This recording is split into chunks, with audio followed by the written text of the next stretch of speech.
There's a country in East Africa that was never colonized by a single European power, in a continent where almost every other nation was. It runs on its own calendar, 7 to 8 years behind the rest of the world, and its clocks count the hours differently than anywhere else on Earth. Some of its churches were carved directly downward into solid volcanic rock 9 centuries ago, without a single piece of modern machinery. And in its northeast corner sits one of the most hostile, alien landscapes on the planet. A place so hot and so hostile that almost nothing survives there, except the people who have called it home for generations. This is Ethiopia, a nation that has quietly refused, again and again, to follow anyone else's rules. To understand why Ethiopia feels so different from almost anywhere else on the continent, you have to start with a single battle. In 1896, at Adwa, an Ethiopian army defeated an invading Italian force decisively enough that Italy was forced to formally recognize Ethiopian independence. At a time when European powers were carving up nearly the entire African continent between them, Ethiopia became the exception, the one nation that fought off a colonial invasion and won. That victory wasn't a lucky accident. It came from a country with a state structure, a written language, and a centralized monarchy that had already existed for centuries, long before European colonizers arrived at its borders. The roots of that identity go back even further, to the ancient kingdom of Aksum, a trading empire that controlled routes between Africa, Arabia, and the Mediterranean, and minted its own currency at a time when few civilizations anywhere in the world did the same. According to Ethiopian Orthodox tradition, Aksum is also where the Ark of the Covenant has rested for nearly 3,000 years, brought there, the tradition holds, by the son of King Solomon and the Queen of Sheba. To this day, one single guardian monk is designated to watch over it inside a chapel in Aksum, and no one else is permitted to see it, not even other clergy, not even heads of state. Ethiopia's difference from the rest of the world isn't only historical, it's structural, and it still shapes daily life today. The country uses its own calendar, based on an older calculation of Christ's birth, which runs 7 to 8 years behind the Gregorian calendar used almost everywhere else. That means Ethiopia is, depending on the month, still living in what the rest of the world would call several years earlier than it actually is. Even the clock works differently here. Ethiopian time counts the start of the day from what most of the world calls 6 in the morning, when the sun rises near the equator, rather than from midnight. Ask someone in Addis Ababa what time it is, and the answer might be several hours off from what a visitor expects, not because anything is wrong, but because the entire logic of counting the day was built around a different reference point from the very beginning. None of this is presented to tourists as a novelty.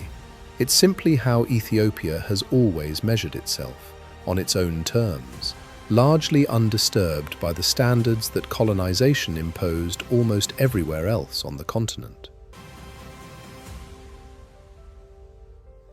If Ethiopia's history sets it apart, its geography makes the case even more extreme. In the country's northeast, near the border with Eritrea, lies the Danakil Depression, one of the lowest, hottest, and most hostile places anywhere on the surface of the Earth. Average year-round temperatures hover around 34 degrees Celsius, and some parts of the depression regularly push past 50 during the day. The landscape itself looks less like anywhere else on the planet and more like something borrowed from another one entirely. Acidic hot springs bubble in shades of yellow, green, and orange, colored by sulfur and mineral deposits that have built up over thousands of years.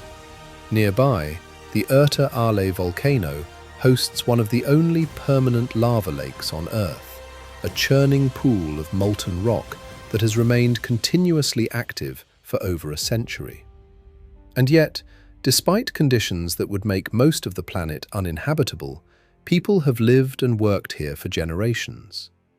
The Afar people mine salt directly from the dried lake beds of the depression, cutting slabs by hand with simple tools, then loading them onto camel caravans for a multi-day journey across the desert to reach markets in the highlands. It's some of the harshest manual labor found anywhere on Earth, carried out in a place where daytime ground temperatures can be too hot to touch with a bare hand. This isn't a recent adaptation either.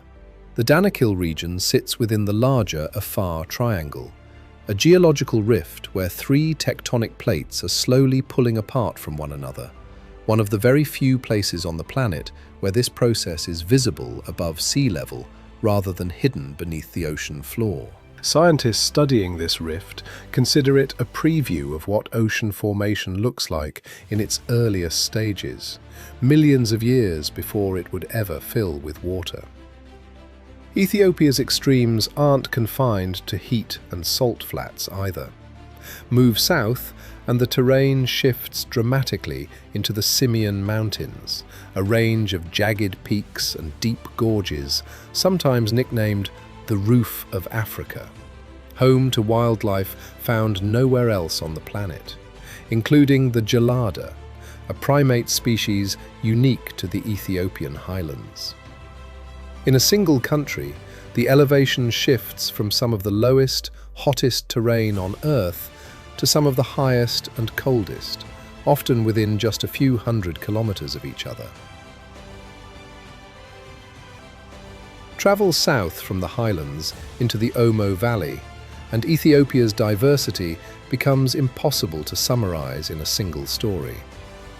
This narrow river valley is home to more than a dozen distinct ethnic groups, some numbering only a few thousand people, each with its own language, its own rituals, and its own understanding of what it means to belong. Among the Mursi and Surma people, women traditionally wear large clay or wooden discs inserted into a stretched lower lip, a practice usually begun in adolescence and considered a mark of beauty, maturity, and social status within the community.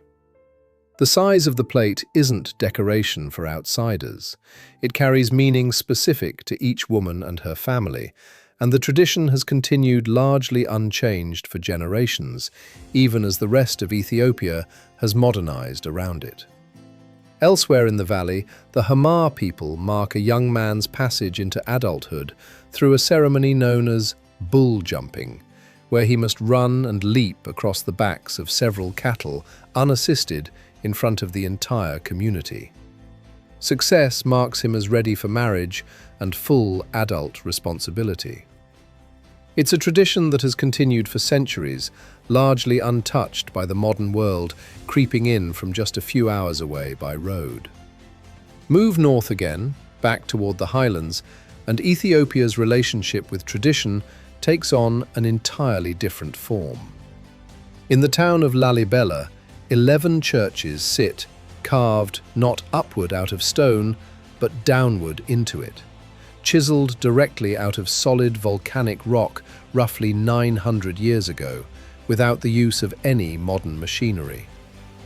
Workers dug trenches around each structure and then hollowed out windows, doors, and interior chambers from the rock that remained, leaving each church as a single continuous piece of stone rather than a building assembled from separate materials. According to tradition, the churches were commissioned by King Lalibela after a vision instructed him to build a new Jerusalem, one accessible to Ethiopian Christians unable to make the journey to the original.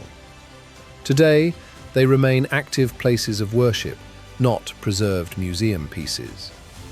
Pilgrims dressed in white still gather there for religious festivals exactly as they have for centuries, moving through narrow, rock-cut passages that connect one church to another underground. What's remarkable about Ethiopia isn't simply that these traditions exist. It's that they exist within the same modern nation as smartphone use and satellite television, largely because Ethiopia was never forced onto someone else's timeline for what counts as progress. Just a few hours by road from the rock churches of Lalibela, Ethiopia looks like an entirely different country. Addis Ababa, the capital, is home to more than 5 million people, and it's one of the fastest-growing urban centres anywhere on the African continent. Construction cranes now dominate large sections of the skyline, part of an infrastructure boom funded heavily by foreign investment, particularly from China, which has financed roads, railways, and entire new districts across the city over the past 2 decades. Addis Ababa also holds a unique political weight far beyond its size. It serves as the headquarters of the African Union, the organization representing all 55 nations on the continent, earning the city an informal nickname as the political capital of Africa. Diplomats and officials from across the continent pass through the city regularly, giving a place still developing its own basic infrastructure an outsized role in continental politics. But the growth isn't evenly distributed. Modern apartment towers and shopping centres rise directly beside dense, informal settlements built from corrugated metal and reused timber, where many residents still lack consistent access to running water or reliable electricity. Traditional round tukul houses, built the same way for generations, stand in the shadow of glass office buildings just a short walk away. The tension isn't only about wealth, it's about identity, and about who gets to define what a modern Ethiopian city should actually look like. Addis Ababa's new light rail system, the first of its kind in sub-Saharan Africa, carries commuters directly past centuries-old church compounds where priests in traditional robes conduct services exactly as they have for generations. 2 versions of Ethiopia operating within sight of each other, neither one replacing the other. Further complicating the picture is the Grand Ethiopian Renaissance Dam, a massive hydroelectric project on the Blue Nile that Ethiopia has spent over a decade building, aiming to become a major electricity exporter across the region. The dam has become a serious point of tension with downstream nations Egypt and Sudan, both of which depend heavily on the Nile's waters and see the project as a direct threat to their own water security. It's a conflict that captures something essential about Ethiopia's current moment. A country moving fast toward a future of its own design, even when that pace creates friction with everyone around it. Ethiopia doesn't fit neatly into any of the categories most people reach for when they think about this part of the world. It was never colonized, in a region where colonization was nearly universal. It runs on its own calendar and counts its own hours, indifferent to a global standard most countries adopted without question. Its churches were carved downward into solid rock. Its lowlands sit hot enough to blister skin, and its highlands are cold enough to host wildlife found nowhere else on the planet, sometimes within the same afternoon's drive. It's a country that built an empire minting its own currency, while much of the world had no concept of centralized coinage at all. And it's also a country now racing to build one of the largest dams in Africa, prepared to accept serious tension with its neighbors as the cost of shaping its own future on its own terms. Every attempt to summarize Ethiopia in a single sentence leaves something essential out. Some tradition, some landscape, some contradiction that refuses to fit the pattern.